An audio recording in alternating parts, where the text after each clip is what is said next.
Hey everybody, it's Savannah again. I know it's been a very long time, almost a year I think, since I posted anything new, but I finally have a video for you. Let me show you how I made Eleven's roller rink dress from Stranger Things Season 4. Hopefully you can follow along if you would like to create your own. This is not quite a tutorial video, but if you have some prior sewing experience and some patience, I think you could adapt these methods to make your own dress. The first thing you have to do when making any garment is to either acquire or make a pattern. This is in fact the second time I am making this dress. For the first one I had a 1990s pattern that I altered to fit it, but since the majority of people won't have a pattern on hand, or maybe not be able to find one, I wanted to try to make a pattern from something everyone has in their wardrobe, a t-shirt. It doesn't have to be as baggy as the one I'm wearing here, just make sure it's baggy enough to fit over your shoulders if it was made from a non-stretch fabric. To start the pattern, I took 3 pins and marked where I wanted the dress's straps to end on my shoulders. Then, while standing up straight, I used my hand to smooth down the front of my shirt and then lifted one leg. I used the pin to mark where my leg and pelvis met. This is about where I wanted my dress's bodice to finish on my body. I then took off my t-shirt and folded it in half lengthwise, making sure that the pin on the bottom was facing up. I also made sure that the shoulder seams were equal to each other. I then taped a piece of wax paper in place over the folded shirt and used a Sharpie and a ruler to trace around the shirt to make my pattern. For the shoulder straps on the bodice, I split the difference between my 2 pins because they weren't quite equal to each other. I then made the neckline and the armhole just by estimating. You can use a French curve if you want. I will advise to make the neckline a little bit more of a rounded V instead of just a straight up circle or a V. This will look better when the straps are actually attached to each other. The armholes were also a judgment call on my part. I did end up making them a little bit higher than the t-shirt's armholes. I also drew in the bottom of the bodice right where that pin was. You can use a square to make this more correct. At this point, I only had what is called a net pattern piece, which means that it doesn't have any of the seam allowances. So I laid another piece of wax paper over this pattern piece, trued up my lines, and then added a 1/2 inch seam allowance on the top of the shoulder strap and then 5/8 inch everywhere else. You will notice that I did not add any seam allowance to the neckline or the armholes. This is because I felt like the strap was already big enough. Instead, I decided to sew these at a 3/8 inch seam allowance. You will notice that I add a slight curve to the bottom of the bodice. This is because my shoulder blades and my chest will take up space, and if I don't add a little bit of extra room right there, the skirt won't hang level when it's being worn. Now it was time to figure out the size of the stripes needed for this dress. When making cosplays of an already existing costume, the best way to get a good copy is to make sure you follow the same ratios of any print or design feature it may have. When I measured the stripes versus the blank spaces on Elle's dress, I found that there was a 2:3 ratio of the stripe versus the blank spaces. In other words, the stripes are 2/3 the size of the blank space. This took me a long time to figure out for the original dress I made. I had to alter my stripes 4 or 5 times before I got the correct size for the body measurements. Luckily, the first dress was only 1 size smaller than what I needed, so I ended up using the same dimensions. The stripes were a width of 1.5 inches and a blank space of 2.5 inches. 1.5 inches is not quite 2/3 of 2.5 inches, but I found that this was the easiest to read and mark out on a ruler. To begin placing the stripes, I decided to use a square so that it would be easier to make sure all of my lines were parallel. With my square running horizontally along the front of the bodice, I made my first mark at 3/4 of an inch away from the center front seam line. This is because the first stripe is only partially visible on the front of the dress. Then working away from the center front seam, I marked the first blank space at 2.5 inches, then marked the first whole stripe with a width of 1.5 inches. I then repeated the pattern until I ran out of bodice to mark. I immediately flipped the square over so that it ran horizontally along the bottom now. Starting at the center front seam again, I made my first mark at 3/4 of an inch and then began the repeat of marking a blank space and a stripe, exactly as I did up top.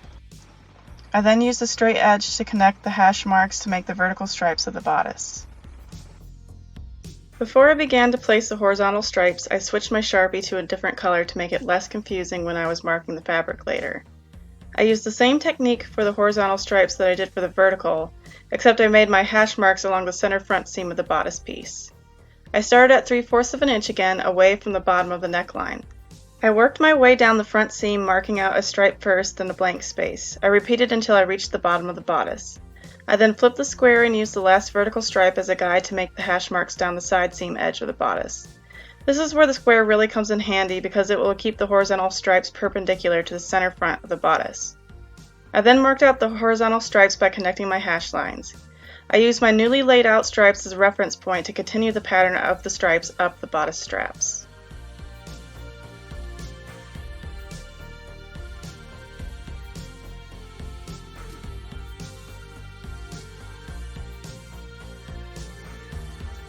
After I finished marking out the stripes, I labeled my piece and cut away the excess wax paper. Now it was time to make the back bodice piece. The good news is that the back bodice piece is exactly the same as the front, except I drew in a higher neckline. The higher neckline helps the straps stay on when the dress is being worn, as well as making the back piece easier to tell from the front piece. If you decide to make your own pattern, just make sure that you remember to switch your marker colors when you're copying the stripes. The skirt pattern piece was determined solely by the size of the stripes and the blanks. I started out by taping a couple of pieces of wax paper together, big enough to cover my entire table. I started by lining up one side of my square on the wax paper's factory cut straight edge and let the other arm extend over the paper. I marked the top edge of the skirt out as far as the square would allow, and then starting on the side of the skirt panel, I used the correct color Sharpie to mark down the side of the skirt. I chose to start 2 inches down from the top since the skirt begins with a partial blank space. I then began laying down the stripe and blank pattern until there was 5 stripes and 6 blanks. After the last blank space, I added another 2.5 inches to the bottom of the panel. This would later become the hem fold line and the extra length for the actual hem. For the vertical stripes, I switched to my other Sharpie and worked away from the side of the skirt I had just finished marking. I began by making 3 stripe widths in a row, then began marking blank space followed by a stripe and repeated until I made it to the 4th vertical stripe space. Afterwards, I marked out 2 more stripe widths. The first and the last 2 stripe widths on either side of the skirt panel are actually going to work as blank spaces. The first marks on either side of the skirt acted as fold lines so that vertical stripes could be shifted on the skirt panels when marking out the fabric. I know it's confusing right now, but it will make more sense when I get to the painting portion of this video. Using my square to make a right angle, I struck the line for the bottom edge of the skirt and transferred the same marking patterns from the top onto the bottom edge. I did the same for the last side of the skirt, switching to the appropriate sharpening colors as I went. Then it was finally time to actually draw in the stripes. I started out with the vertical stripes, skipping the first and last set of hash lines. I made the lines for the stripes just like I did for the bodice, then starting from the top of the skirt panel, I connected all of the hash lines to make the horizontal stripes. I also labeled the top of the skirt, the hem, and added a triangle and a tab to indicate the center front and back of the skirt.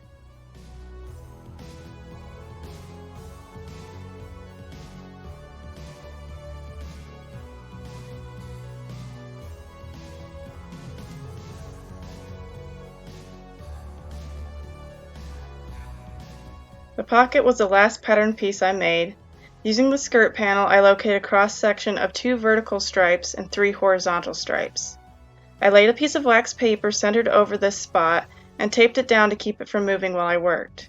I copied the stripes underneath in their respective colors. If you look at the original dress, you will notice that there are 2 vertical stripes that are centered in one pocket and then 3 horizontal stripes that are not quite centered. I made the top edge of the pocket about 1 inch above the top of the first horizontal stripe. To make the long sides of the pocket, I added 2 lines a ½ inch inwards from each of the outer lying vertical stripes. Then I made the bottom edge of the pocket at 1/2 inch from the bottom of the last horizontal stripe. For the fold line of the pocket, I measured a ½ inch up from the bottom of the first horizontal stripe and marked it with a dashed line. I was finally finished with the pattern at this point.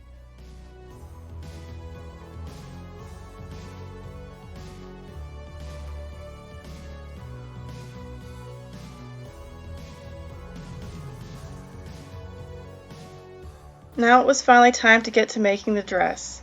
I actually ended up buying a 100% cotton sheet as my fabric. I have found that a sheet set will end up costing about the same or less if you find a sale for an equal amount of yardage of fabric at a craft store. But sheets are often more opaque, which is what I was really shooting for with this dress. I cut 2 of the pocket pieces, 2 of the bodice fronts, and 2 of the bodice backs. For the skirt, I needed to cut 4 of the skirt panels, but first I folded back the pattern at the side seam fold line.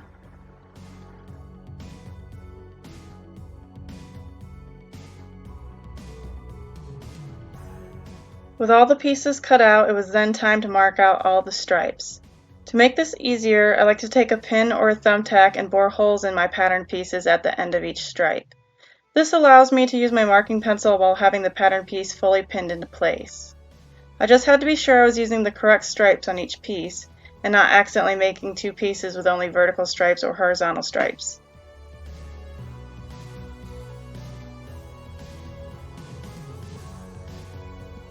To begin marking my pieces, I pinned my pattern over one of the pocket pieces and then took a fabric marking pencil and put a little mark inside of each of the holes for the vertical stripes, and then flipped it over and marked out the fold line for the top of the pocket. I then unpinned my pattern piece from the fabric and used a ruler to mark out the stripes. Here you can see both pockets complete and ready for painting. To prepare for painting, I laid down some newspaper on my work table and secured it with some tape. I laid my pocket pieces down over this so that the top of my pockets were away from me. I then measured out some lengths of masking tape and pressed them onto the edge of my table, carefully ripping them down the middle as best I could. It ended up being okay if I broke them in pieces because it allowed me to mix and match them up randomly. I then put the tape down along the edges of the stripes. The ripped edges of the tape pointed towards each other on each side of the stripes. That way the stripes were irregular on both sides. I also added some full pieces of tape if I felt that there wasn't enough width to protect the white fabric underneath.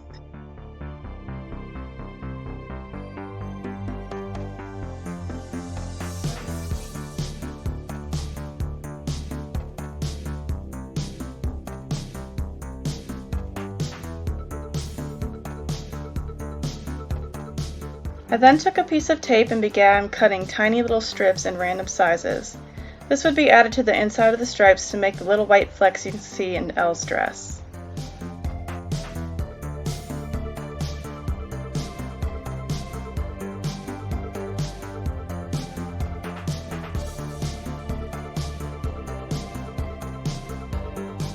Here are both the pockets ready to go for painting. Now let's talk about the paint. These are the acrylic paints I used for this dress. I have made a list of both the brand and the color names. I bought all of these at Hobby Lobby, but you can use whatever paints you like. The last bottle is something called Fabric Paint Medium. It can be added to any acrylic paint to make it a fabric paint. Here's a drawing mapping out where I put each of the color of the stripes. The back may not be totally correct because I actually made this before the first volume of Season 4 came out, and there were very limited views of the back. Feel free to screenshot these if you'd like to use them as references. To mix the fabric medium in with the paint, I just kind of estimated. It's supposed to be 2 parts paint to 1 part medium. Just be careful not to do too much because it can actually make it a little bit too watery and you'll get seepage underneath your tape. Unfortunately, you will only know this when you pull the tape away. I then used some sponge spouncers that I bought at Walmart a long time ago and filled in all of the stripes.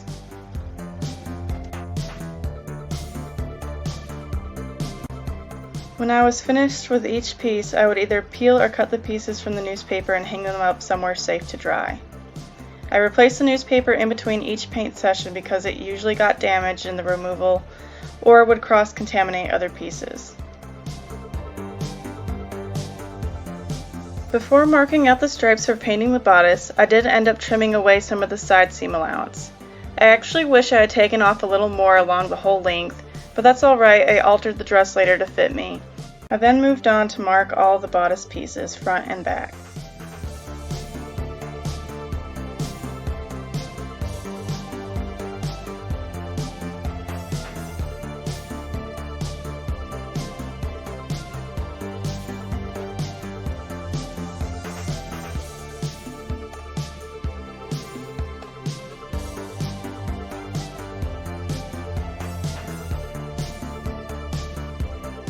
Now here's where you can finally see why I made those fold lines on the skirt. The stripes on the front of the skirt have a lot less blank space between the center front seam than those on the center back. I first started by folding back the pattern at the center front seam. I then pinned my pattern piece down and marked all the stripes. I then used a ruler to connect those marks and make the stripes. For the back of the skirt, I unfolded that center front fold line and then folded back at the side seam. For the horizontal stripe patterns, it doesn't really matter which side of the pattern you fold back, just as long as one of them is folded back.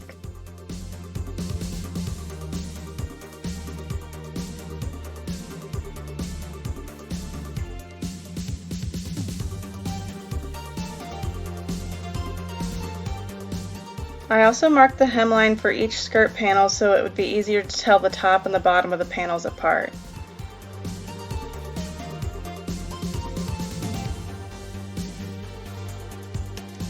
On that same train of thought, I also notated each of the back pieces with a little B. This would make them easier to tell from the front when I was sewing them together. I then prepared each piece just like I had done for the bodice and pockets before. When painting, I also found it very helpful to mark the colors with some initials in each stripe before I began painting. I just got a lot of reassurance that I was in fact painting the correct colors. If I messed up on even one stripe, I would have to either throw away the whole piece or try to cut a pocket or something out of it if I could. If you try this dress out, start with the large pieces first. You may be able to recycle any mess-ups, and minor ones will be less noticed on the skirt rather than the bodice, which is much closer to everyone's faces.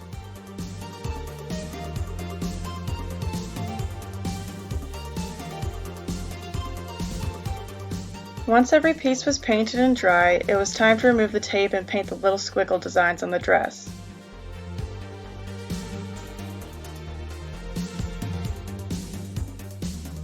To make a stencil for the squiggles, I took a stripe from a screenshot and printed it out using Microsoft Paint. I tried to get the stripe to be the same 1.5 width on the printout. It wasn't the best quality picture, so I traced around the squiggles with a black Sharpie to find the edges. I don't have a light board, so I taped my printout to a light-facing window and taped another piece of paper over it. I then traced the design onto the blank paper to isolate the design. There was actually a repeat in this stripe, so I only copied one of the repeats. It is very important to make little breaks in the stencil so that the plastic of the stencil template can remain as a whole piece. If not, small parts of the stencil will stick to the sponge bouncer and will allow the paint to go underneath it. I bought the largest sheet of stencil template we could find, and my sister Summer actually cut the stencil out for me. She used a template cutter we found at Hobby Lobby and tried to fit as many repeats as she could on one line. She also had the fantastic idea to add the stripe guidelines onto the template and to also label the top of the stencil. This would help me greatly when orienting my stencil over the actual stripes.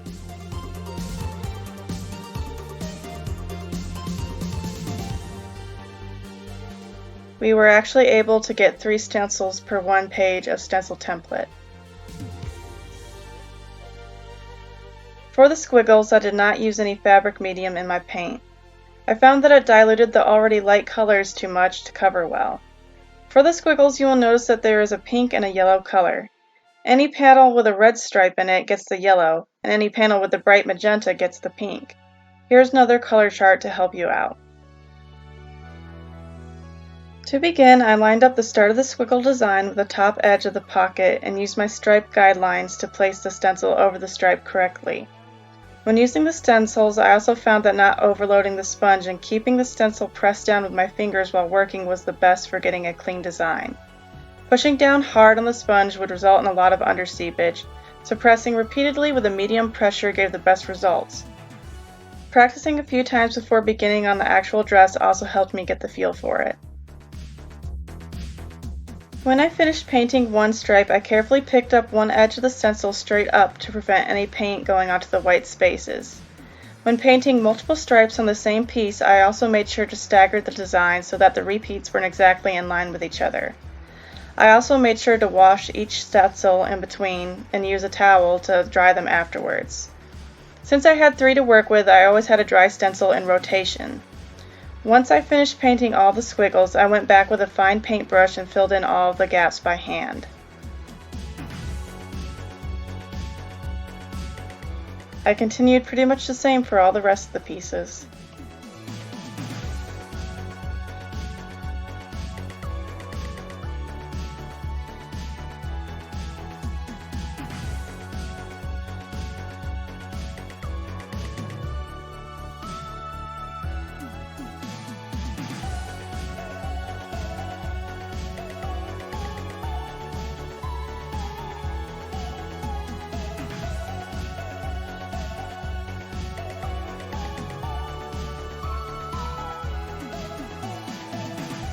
To begin sewing, I first ironed all of my pieces to set the paint. I then placed the 2 front bodice pieces together with their right sides facing each other and pinned them down the center seam. I did the same for the back bodice pieces, and then I sewed both of these seams at 5/8 inch.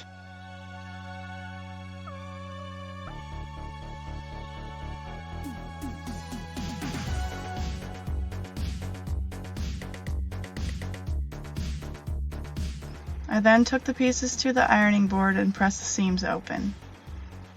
Now that I have both the front and the back panels put together, I laid them out on a single piece of the white fabric to cut out 2 lining pieces for the bodice.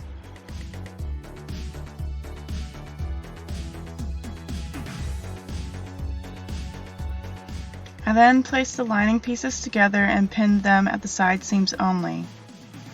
I also placed the 2 fashion fabric pieces together and pinned their side seams together.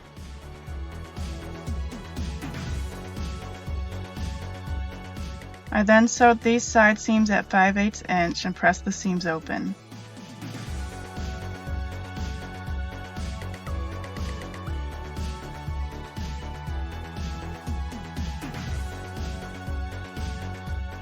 Now the bodice lining and the bodice fashion fabric shells are both tube-like structures. To sew them together, I turned the striped shell right side out and then pulled the lining shell over it with its right sides facing inwards, towards the stripes. I pinned around every neckline and armhole, making sure to leave the ends of the straps open.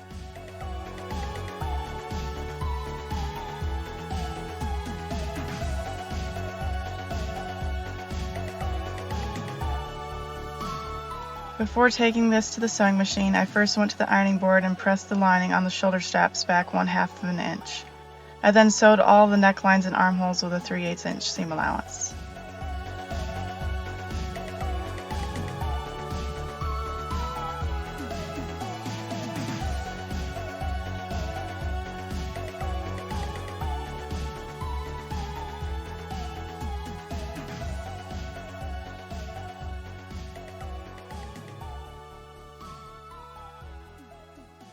After sewing and then removing the pins, I clipped the seams to release the seam allowances when the garment was to be turned right side out.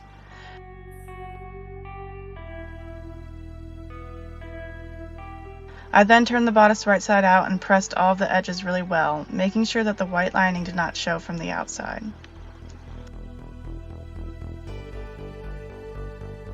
With the right sides together, I pinned the unfinished tabs of the shoulder straps together and sewed them at 1/2 inch, being careful not to catch the lining underneath.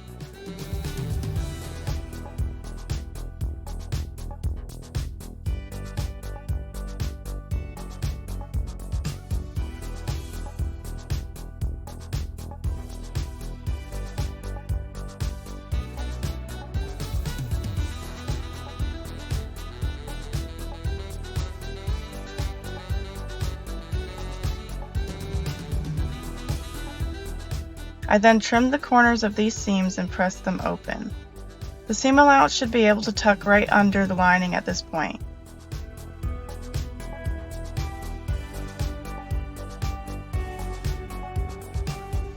I then hand stitched the linings together with a ladder stitch.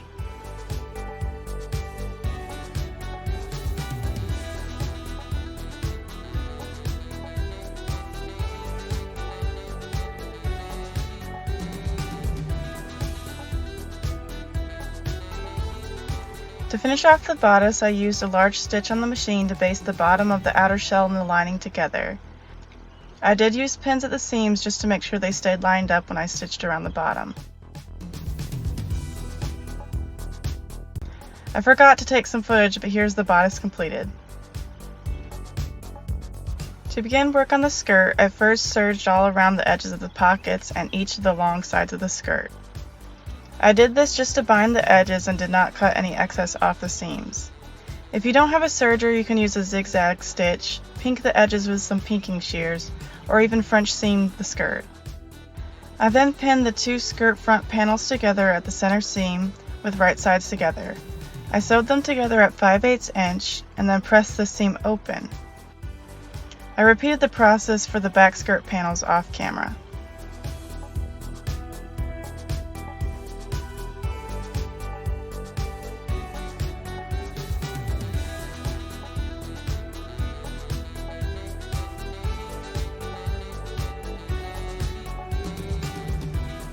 To make the pockets, I started by folding them back at the top fold line, with the wrong side facing out.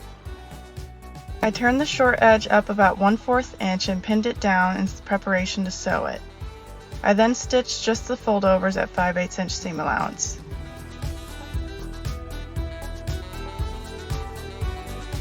I then turned the top edge of the pockets right side out, using a knitting needle to help push out the corners. I pressed each of these folds and pinned them in place.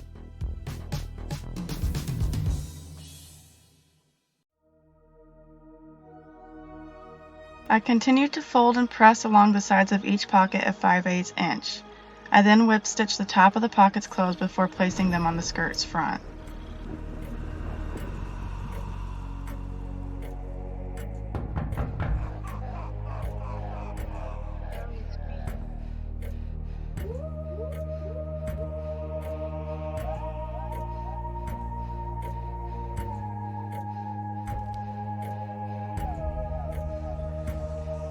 To place the pockets correctly on the skirt, I used the stripes on each side as a guideline. I then used my ruler on the horizontal side to make sure that the measurements were the same. There should be a little bit of the blue stripe showing underneath the pocket. Basically, I tried my best to mimic what was on the actual reference photo.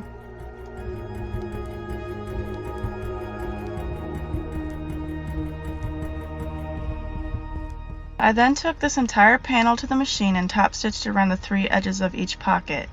Even though I backstitch at the beginning and end of each pocket seam, I still brought my threads to the back and tied a knot for extra security.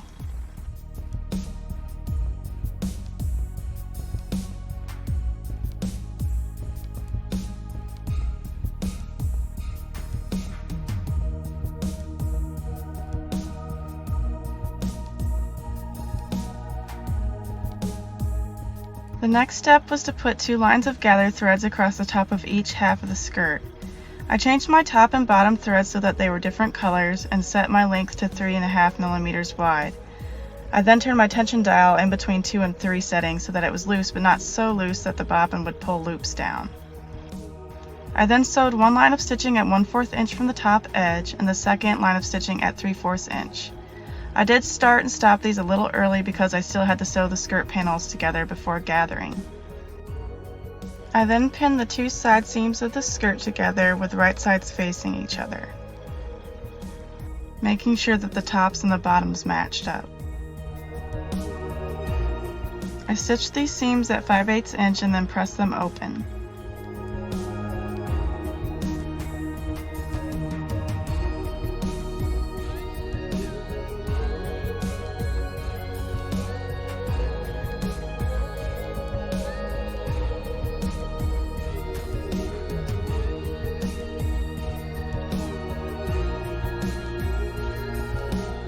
To attach the skirt to the bodice, I carefully matched up the front, back, and side seams on the bodice to their counterparts on the skirt, double checking that I had it correct before sewing.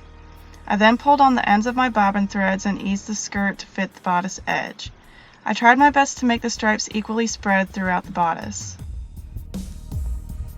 Here's the skirt fully gathered and ready to be sewed.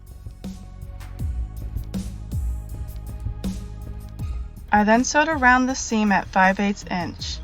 I went slowly just to make sure that the gathers were neatly underneath the stitch line and to readjust them if I wanted to.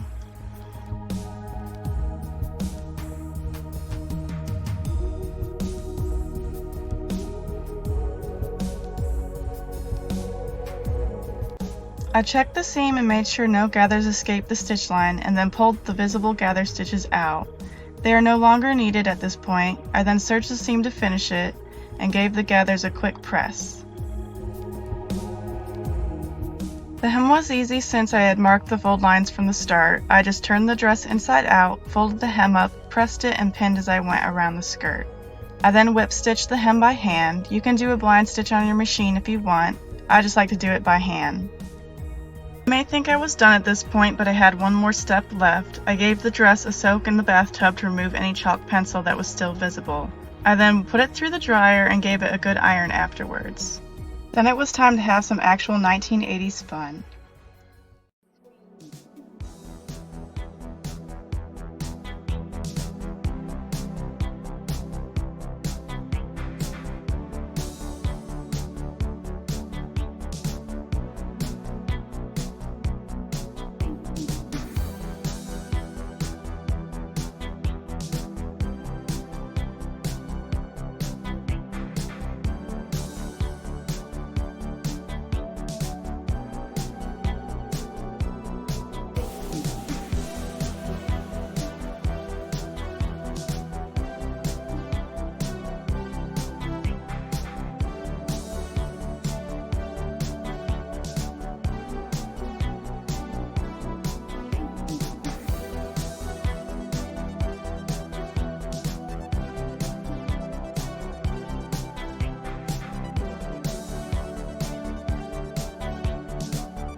Summer and I had a blast going roller skating again after nearly 21-ish years of not doing so.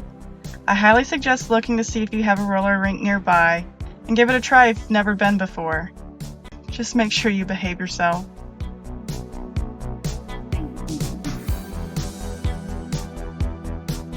Thank you so much for watching. I really do hope that this video helps you out.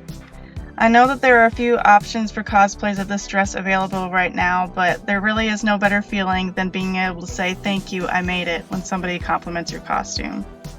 If you do make this dress, I would love to see it. Please tag us on our social medias.